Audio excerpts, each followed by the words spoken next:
ஓம் சாய்ராம்.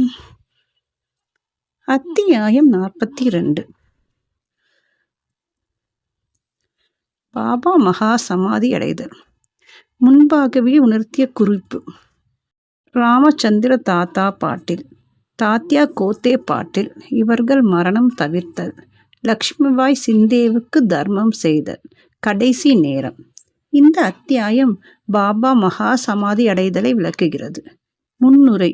இவ்வுலக வாழ்க்கையின் பயத்தை குருவின் கிருபை என்று ஒளி நீக்குவதை முந்தைய அத்தியாயத்தில் கொடுக்கப்பட்ட கதைகள் காண்பிக்கின்றன.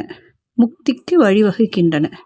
நமது துன்பத்தை இன்பமாக மாற்றுகின்றன. சத்குருவின் பாதங்களை நாம் எப்போதும் நினைத்து கொண்டிருப்போமானால் நமது துன்பங்கள் ஒரு முடிவுக்கு வருகின்றன. மரணம் தனது கொடுமையை தளர்த்தி விடுகிறது. இவ்வுலக வாழ்வின் துயரங்கள் நீக்கப்படுகின்றன.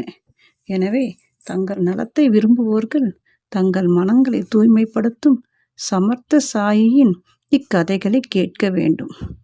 ஆரம்பத்தில் ஹேமாட்பந்த் டாக்டர் பண்டித்தின் வழிபாட்டையும் அவர் பாபாவின் நெற்றியில் 3 பட்டைகள் இட்டதை பற்றியும் கூறுகிறார். ஆனால் இது அத்தியாயம் 11 முன்பே கூறப்பட்டுவிட்டதால் இது இவ்விடம் நீக்கப்பட்டு விட்டது. முன்பாகவே உணர்த்திய குறிப்பு. வாசகர்கள் இதுவரை பாபாவின் வாழ்க்கையை பற்றிய கதைகளை கேட்டார்கள். அவர்கள் தற்போது பாபாவின் மறைவை பற்றி கவனத்துடன் கேட்கட்டும். பாபாவுக்கு 1918 செப்டம்பர் 28 லேசான ஜுரம் கண்டது. ஜுரம் 2-3 நாட்கள் இருந்தது. பின்னர் பாபா உணவு சாப்பிடுவதை நிறுத்தி கொண்டார். அதனால் நாளுக்கு நாள் பலவீனமானார். 17வது நாளன்று, அதாவது 1918 அக்டோபர் 15 மாலை சுமார் 2:30 மணிக்கு பாபா தமது பூத உடலை நீத்தார்.